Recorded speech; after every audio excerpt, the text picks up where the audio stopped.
Hola, ¿qué tal? Nietzsche, hermenéutica y posmodernidad. En este vídeo ofreceré algunos comentarios o algunas reflexiones sobre algunas cuestiones de la filosofía de Nietzsche y también de la filosofía posmoderna y de la hermenéutica. En relación con Nietzsche, decir que nació este gran filósofo alemán en 1844 y murió en 1900. En el plano antropológico y ético, Nietzsche podemos decir que quiso realizar una inversión de los valores vigentes hasta su época y en ese sentido llevó a cabo una durísima crítica de los pilares básicos de la cultura occidental de su tiempo, fundamentalmente de la metafísica, de la moral y de la religión, especialmente de la cristiana. Nietzsche nació en Rocken, Alemania, el 15 de octubre de 1844, estudió filología clásica en Bonn y Leipzig, y en Leipzig leyó por primera vez la obra de Schopenhauer, El mundo como voluntad y representación, que le impresionó y le gustó mucho. En cuanto a sus obras, podemos destacar, por ejemplo, entre otras, Humano, demasiado humano, que señala su separación de Wagner y de Schopenhauer, y en 1879 hay que decir que renunció definitivamente a su cátedra de griego en Basilea, en la Universidad de Basilea. En 1889, como se sabe, sufrió un colapso en una plaza de Turín y fue internado en una clínica psiquiátrica, diagnosticándole parálisis progresiva. Pierde la razón y muere en el año 1900. La influencia de las obras de Nietzsche, aunque es verdad que son obras escritas en estilo aforístico, ha sido inmensa, sobre todo no solamente en la filosofía, sino también en la literatura, en el arte en general. Y es verdad que se puede decir que filosofó con el martillo, como él mismo decía. Es una filosofía con martillo. Destruyó al cristianismo, estableció la idea del superhombre, la idea del eterno retorno, etc., y creó una nueva filosofía basada en el ateísmo, fundamentalmente, en que solo hay esta vida, no hay otra vida después de la muerte, y eso sería el leitmotiv de su filosofía, dicho de forma sencilla. En cuanto a los periodos del pensamiento de Nietzsche, podemos decir que hay fundamentalmente 4 periodos. El primero es el denominado romántico, que corresponde a la filosofía de la noche. El artista en este periodo de su filosofía es la encarnación, podríamos decir, del héroe trágico, y representa también lo dionisíaco, lo excesivo. En Basilea, por ejemplo, se inspiran los presocráticos y también escucha la música de Wagner, lee a Schopenhauer y le influye la filosofía de Schopenhauer también. En el segundo periodo, que se puede denominar positivista o ilustrado, es lo que se puede denominar en el pensamiento de Nietzsche la filosofía de la mañana. Existe una referencia a Voltaire y a los ilustrados franceses y escribe Humano, demasiado humano.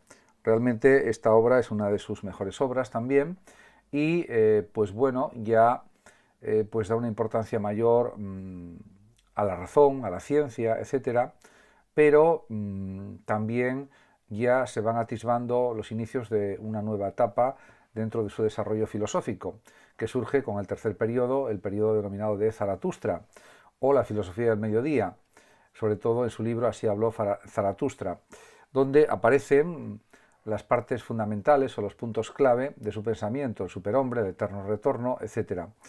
Y en el cuarto periodo, que se puede denominar crítico, ya desarrolla la filosofía del atardecer, ataca durísimamente a la cultura occidental de un modo mucho más radical y violento que en el segundo periodo, y ya ahí termina prácticamente su labor filosófica, porque posteriormente cae en la locura. William Hamilton, por ejemplo, consideró que el nihilismo, la negación de todo, o la negación de la realidad sustancial, es algo consustancial a la filosofía nietzscheana. Hay lo que se denomina también un nihilismo epistemológico, nihilismo positivo y negativo, y lo que está claro para Nietzsche, para Federico Nietzsche, es que todo propósito o sentido es mera ilusión. También él afirma el perspectivismo en su filosofía y podemos decir que Nietzsche identifica el nihilismo negativo o pasivo con el de la tradición moral o metafísica o religiosa, porque disminuye la capacidad de ser del hombre y hace que los seres humanos vivan peor y no puedan desarrollarse plenamente como podrían en una vida diferente que no estuviera marcada por las creencias espirituales o religiosas. En ese sentido, hay una reivindicación absoluta del valor de la vida, hay un vitalismo explícito muy claro en la filosofía nietzscheana. Por otra parte, también él distingue, Nietzsche, y han distinguido también otros estudiosos posteriores de su filosofía, el denominado nihilismo positivo o activo, que consiste en destruir el sistema de valores de otro o del otro nihilismo, del nihilismo negativo.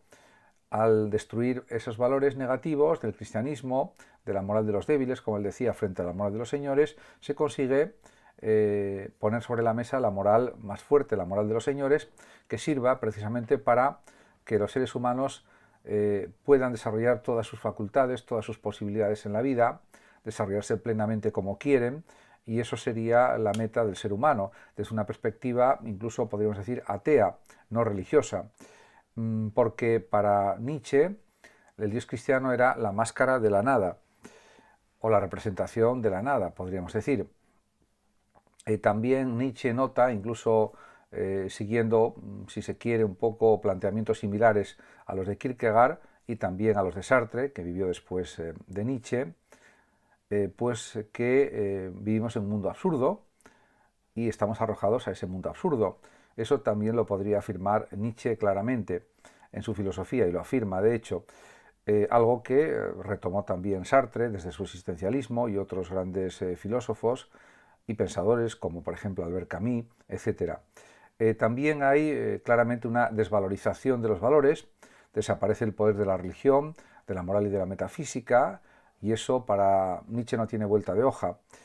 Por otra parte, también Nietzsche quiere aceptar la vida tal y como es, con todas sus ventajas e inconvenientes, y eso le conduce a una exaltación de lo real, de la vida, del mundo, y una afirmación de la superación del hombre, podríamos decir.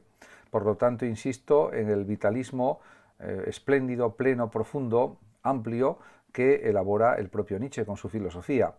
Dionisos para él es el símbolo de la auténtica vida, está divinizado, y Zaratustra es su profeta también. En cambio, Apolo representa la medida, lo apolíneo para Nietzsche no es suficiente y es necesario lo dionisíaco. En ese sentido, Dionisos, el dios Dionisos, es la exaltación entusiasta, podríamos decir, del mundo tal como es. Ignora todo límite humano y también, por supuesto, el eterno retorno para Nietzsche supone la autoaceptación del mundo tal como es. El artista, por tanto, es dionisíaco, ama lo terrible de sí mismo y se esfuerza por conseguir obras de arte lo más bellas posible. Y eso pues también es algo positivo en sí mismo. En cuanto al eterno retorno, para Nietzsche, pues aunque se ha discutido mucho sobre qué quería decir exactamente con lo del eterno retorno, es más bien una expresión cósmica del espíritu dionisíaco, podríamos decir. Todo va a regresar de la mejor forma posible si nosotros queremos que sea de la mejor forma posible. Si hacemos la vida de la mejor manera, todo eso se repetirá infinitas veces. Nietzsche, además, hay que decir que sustituye la figura de Dionisos por la de Zaratustra para que se mande al diablo todo consuelo metafísico, o podemos decir todo consuelo religioso también. Y Zaratustra, como profeta, ha enseñado a los hombres la doctrina del superhombre, mostrándole la imagen del último hombre. Podemos decir que al final Zaratustra o Zoroastro predica la muerte libre para los superfluos. El hombre debe liberarse del espíritu de venganza contra la vida. Al contrario, debe integrarse en la vida al máximo, y en ese sentido el ejemplo de mejor vida es el de los niños, que viven el presente, que viven el instante, que son espontáneos, que no tienen rencor y que se olvidan fácilmente de los problemas, de las ofensas, etc. Por lo tanto, desde la perspectiva nietzscheana, teniendo en cuenta que para él Dios ha muerto o lo hemos matado, para el caso es lo mismo, hay que afrontar el mundo de otra manera, afrontar la realidad con energía, con entusiasmo, con ilusión, con fuerza, con poder. Lo que él llamaba también la voluntad de poder es, para él, claramente la voluntad de ser más, de vivir más, no solamente más en profundidad, sino en extensión, de superarse a uno mismo. Es también voluntad de crear y de crearse a sí mismo, de construirse a sí mismo. En definitiva, el superhombre tiene que crear nuevos valores, valores opuestos a los del cristianismo, a los de la compasión, la humildad, al contrario, valores de energía, valores de fuerza, valores de superación. Y también es evidente para Nietzsche que el desinterés, el sacrificio, son el fruto o el resultado del resentimiento del hombre débil hacia la vida. Por lo tanto, pues el superhombre tiene que tener una capacidad, diríamos, para transformarse en niño y de esa manera superar todos los límites imaginables y afrontar la vida, insisto, con muchísima energía, con muchísima fuerza, para llegar a conseguir lo que realmente él quiere en su vida, porque no hay otra vida después de la muerte que sirva de compensación para lo que dejamos de hacer en esta. Por tanto, pues hay que aprovecharla al máximo en todos sus instantes, la propia vida. Y ese es un mensaje que se deduce claramente de lo que escribe el propio Nietzsche en sus obras. Por tanto, su filosofía ha tenido una influencia decisiva, no solamente, especialmente en la segunda mitad del siglo XIX y también durante todo el siglo XX, muchísimos artistas, literatos, cineastas, etcétera, y por supuesto también en los filósofos. Pero diríamos que incluso se podría afirmar que la filosofía de Nietzsche, el vitalismo, ha influido también en la filosofía de fin de siglo, me refiero al fin de siglo del siglo XX, en la hermenéutica y también en el posmodernismo. Ha tenido una influencia decisiva también. Incluso yo me atrevería a decir que también en el pensamiento débil de Bátimo y en otros.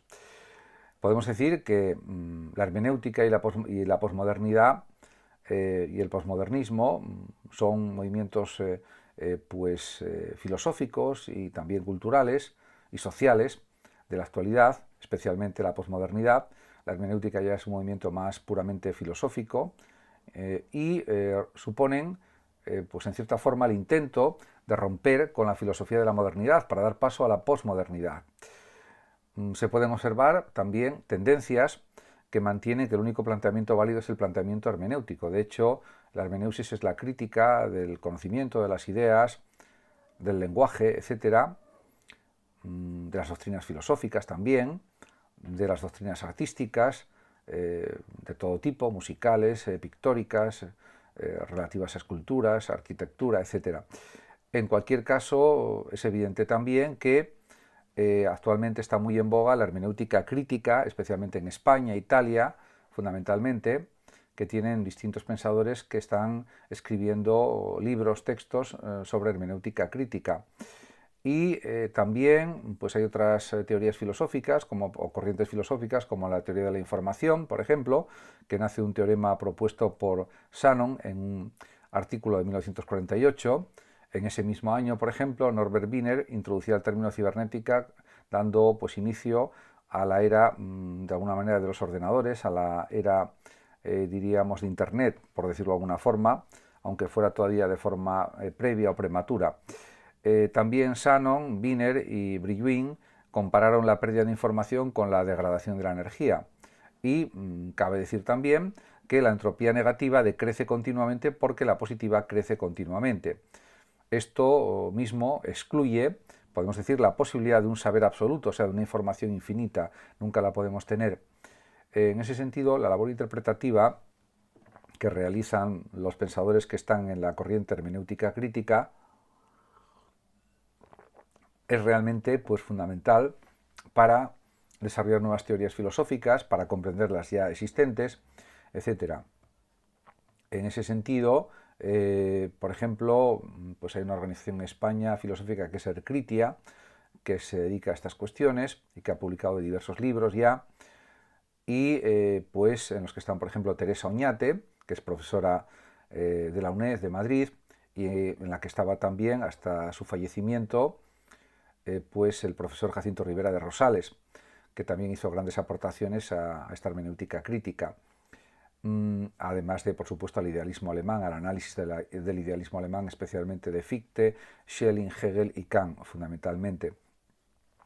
Por otra parte, también es verdad que existe la corriente estructuralista y los autores estructuralistas intentan reducir la casualidad de los fenómenos pues a causas, a elementos que explican pues esos fenómenos, etc. La estructura podemos decir que es, en el ámbito filosófico, el plano de las actividades o de los órganos que mantienen en pie la organización misma social. Y, por ejemplo, pues un lingüista como Saussure considera que la dimensión sincrónica es el orden simple entre los elementos lexicales, gramaticales y fonológicos. Por otra parte está la denominada dimensión diacrónica, que es el conjunto de variaciones que experimenta un sistema lingüístico. Además, hay que poner sobre la mesa la importancia del estructuralismo antropológico de Levi-Strauss, ya que piensa que cualquier sociedad puede ser estudiada como un sistema de signos. Y eso es cierto. De hecho, el método estructuralista de Levi-Strauss consta de varios pasos. Está primero el estudio observacional de los hechos. En segundo lugar, considerar los elementos integrantes en sus relaciones significativas. En tercer lugar, intentar descubrir las reglas de ese juego de relaciones significativas.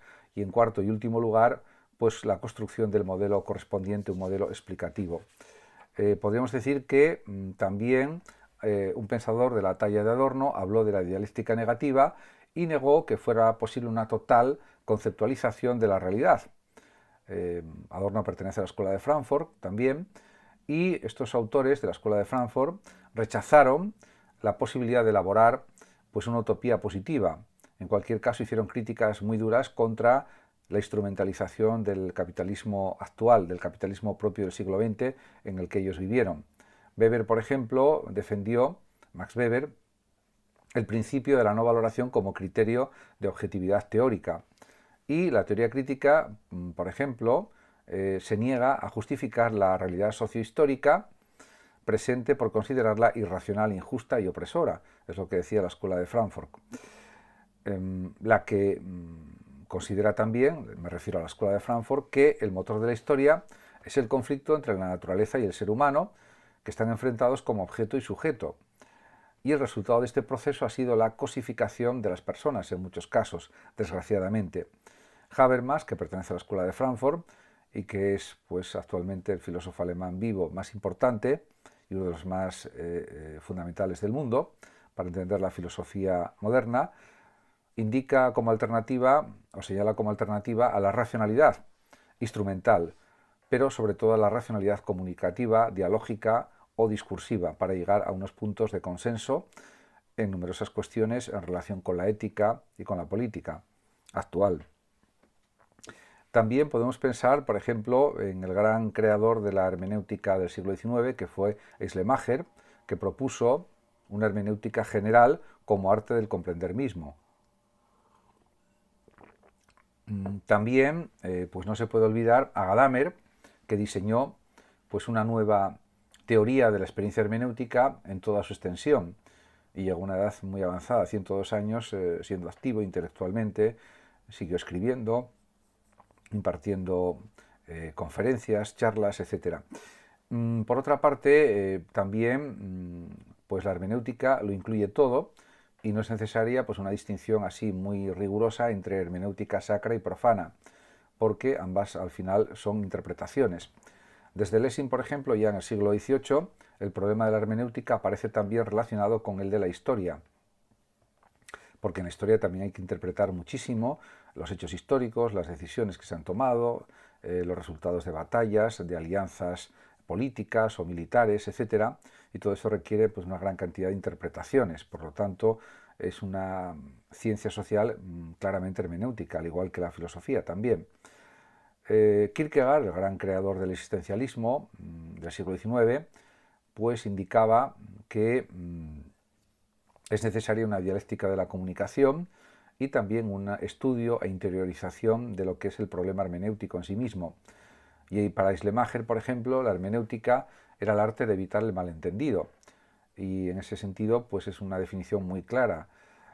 Por otra parte, también hay que señalar que la comprensión es rehacer el acto de, podemos decir, de producción espiritual o intelectual.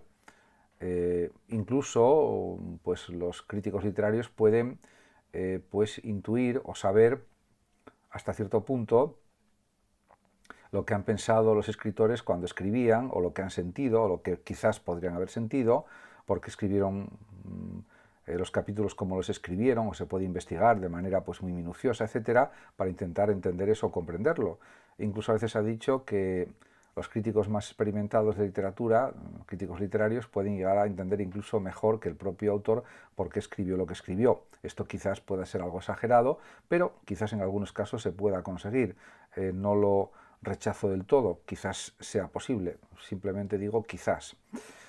Por otra parte, también conviviendo de una forma permanente e integral con el autor, se puede lograr una afinidad que nos haga entender mucho mejor sus escritos, el porqué de los mismos y también el significado de sus contenidos de una forma pues, más contextualizada, más pormenorizada, más detallada, con más relaciones con otras cuestiones con las que están también integradas los escritos o que desarrollan algunas cuestiones de la realidad que podemos entender mejor si conocemos también a la persona que lo escribió, etc. Para Dilthey, por ejemplo, que era un gran pensador historicista, la hermenéutica permite comprender a un autor mejor de lo que el propio autor se entendió a sí mismo. Era un poco lo que comentaba anteriormente. Y Bátimo, por ejemplo, el creador del pensamiento débil, este gran filósofo italiano, pues habla de una experiencia de la verdad de un modo débil, sin pretensiones dogmáticas, porque todo puede discutirse, todo puede rebatirse o intentar rebatirse al menos, o todo puede argumentarse de distintas formas. Por lo tanto, pues hay que respetar el diálogo de pensamientos, de consideraciones, de análisis, de teorías, etc. Derrida, por ejemplo, el gran autor deconstruccionista del pensamiento, privilegió la deconstrucción, como se sabe, o lo que es lo mismo el juego diseminador del texto, y también dio un no rotundo a todo lo que es sistemático, el propio Derrida. Muchas gracias a todos por su atención, saludos como siempre a los oyentes de Radio Sofando de México y hasta mi próximo vídeo.